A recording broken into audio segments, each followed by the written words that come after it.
And the Camino starts at 7 a.m. Monday. Breakfast.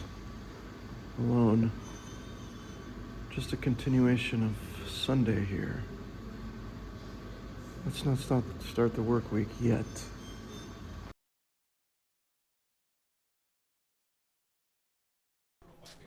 Well, I'm with Martha from Phoenix, and Martha just and her husband Marcelino just finished the Camino. So tell me about Marcelino's trip and how you accompanied him. My husband is in his mid-70s. He is of Basque heritage, and he really wanted to walk through the Basque area. So he did about 200 kilometers starting in Pamplona. And then when he stopped, he took a bus to the outside of Santiago, and he walked the last 20 kilometers in. And I have a health issue, could not walk. So I just took the bus or a taxi from town to town and met up with him that way and had my own little Camino. Wonderful. And you said he trained for about 6 months ahead of time. Yes, he did. He did about 6 months, practiced walking with his backpack and the weights, but he also went to the gym and did the, what do you call that, the treadmill. And he did it at a real high angle. Oh, angle, yeah. And he would just really do that hard. Yeah. So. And he got a blister. He did get a blister. He wasn't sure if it was from coming down out of Pamplona. He has shoes that were about a half size bigger because so he had a little bit of spread, but he used the Compeed. He went to a pharmacy and got a cream, and it really helped. You said you saw a lot of young women walking alone. Yes, yeah, a lot of young women walking alone, felt very safe, a lot of different motivations for walking. You just sit in the pilgrim bars, as they call them, and share tables and share stories. You hear amazing stories from these young women about why they're walking and what they hope to get from it and what they are getting from it. What was one story that stood out for you? One story that really stood out for me was the woman from Latvia who just said, I needed to know that the world could be a better place and that there are people out there who celebrate being together and being in nature. And it was just fascinating to her. And the other one was the story of David, an older man who's done it 3 times and said he got the lesson that you never judge anybody because you don't know what burden they may be carrying. So even if they have a small backpack or no backpack and they're just walking for a day, they're a pilgrim. Right. So there's no pride in having a backpack or not having one? No. You are who you are. And you said it's like a utopia out there, a bubble. That's what my husband really described it as, because, again, I wasn't on the trails. We would meet people at the endpoints. But he said it just felt like people just instinctively, naturally, the goodness came out when people needed help all along the way, and just cheerfulness. Yeah. Well, thank you, Martha, for sharing your story. Great, and buen camino. Thank you.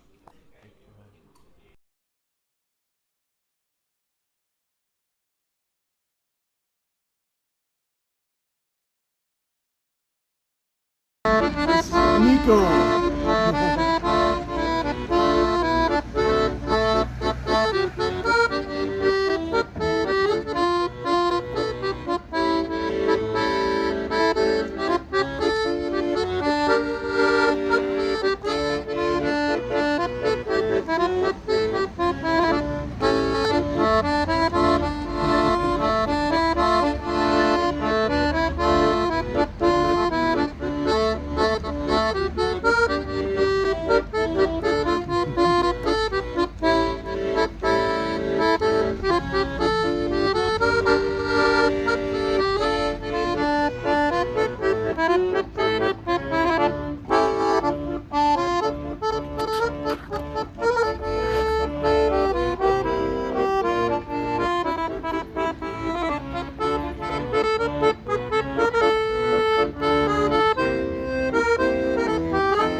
amigos.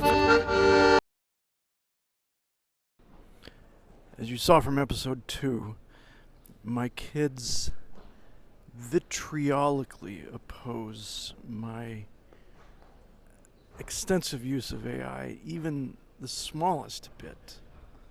I don't even tell them how much I use it. And so I decided to ask some people on where the Camino starts instead of asking AI or search engines. And they said it starts at the cathedral. So I'm on my way to orient myself so I can help my friends there tomorrow morning. Along the way, I saw this nice sign, a quote from Gandhi. And I'm sure it's no accident that they chose a quote that had the word Camino in it. But what it says is, no hay camino para la paz. There isn't the way of peace. La paz es el camino.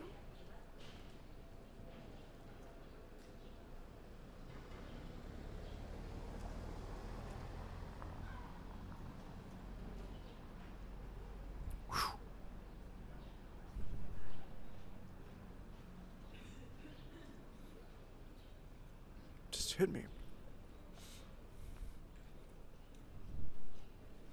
Peace is the way.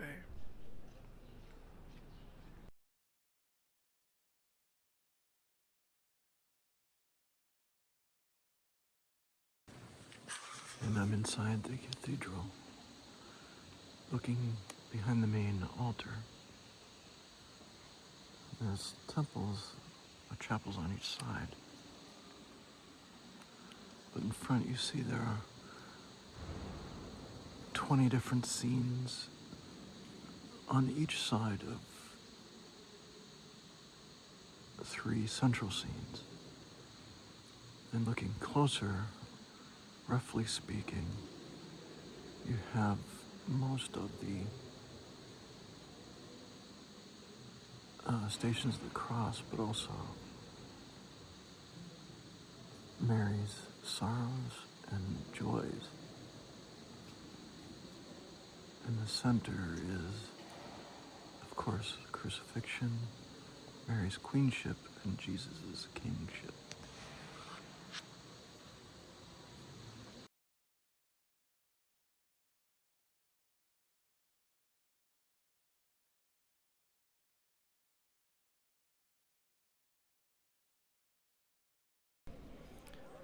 I'm in front of the cathedral.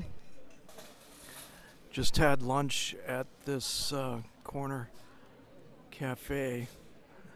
Just had a turkey sandwich and water, cookie, and an espresso. Not a lot. Don't feel like a lot. And so I wandered into the church, and they had different prices for entrance. I think adult was €8, but if you're a pilgrim, peregrino, so that's where we get San Pellegrino from. Technically, that would be Holy Pilgrim, is that water that we drink. Only €4. So I said, sure. She asked me in Spanish, and everybody, the nice thing about it here is they'll speak Spanish first. They don't need to practice their English, which is nice, so I can get some practice. And I said, sure, yeah, I'm a peregrino.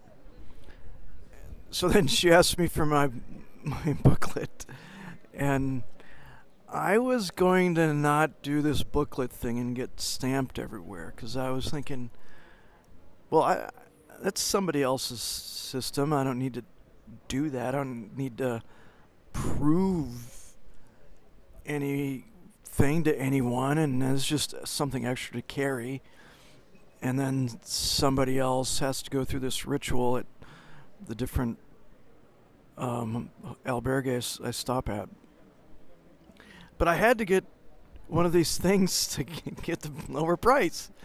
So I said, where do I get one of those things? And she said, well, right here. It'll cost you a couple euro. So I think I netted out better.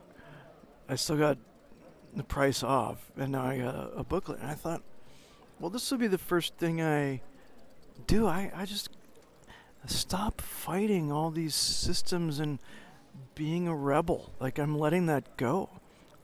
Why? I'm not better than anybody else. I'll just do this this little booklet thing. Um,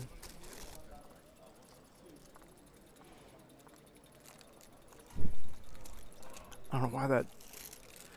I'm really starting to feel. I don't know. I can't explain it.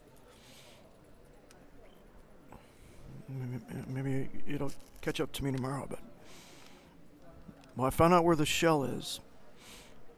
The first one, and it will point our way to get more of these damn stamps. So, here is the book. And blank pages.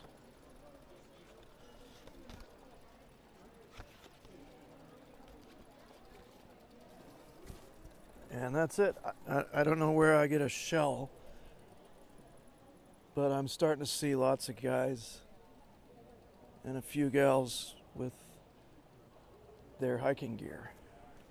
This is starting to be real.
That is a serious hill.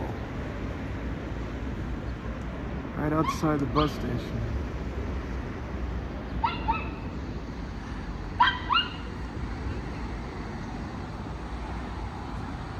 The whole town is like in this valley with these tall hills, about 1,000 feet or more elevation. Oh, but look. Is this Rio de Janeiro? Who's up there?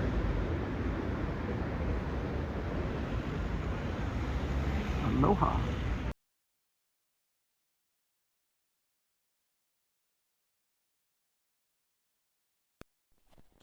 So I'm in our place waiting for my Camino mates.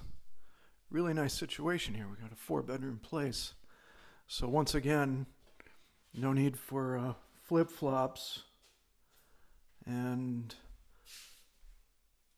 I'll have my own place to hang my clothes. Another important consideration when we're sharing space. And lesson learned from last night in the clothes washing, for those who might one day follow in the Camino, my shirt, underwear, and pants were almost fully dry by the morning. The pants just had a little bit left, but wearing them just through breakfast, they were dry. But these wool socks, they're still wet. A day, almost 24 hours after I washed and hung them out to dry, because they're, that thick wool. So that's why you have 3 pair of socks, because the one that you washed from the night before might be drying in your pack the whole day. So they say that you dream differently on the Camino. And last night I had a different dream that I haven't had before. I've been tracking my dreams since I was a little kid, with some big breaks here and there. And so I have 14 clusters of dreams. But this was a new one. And it was pretty simple.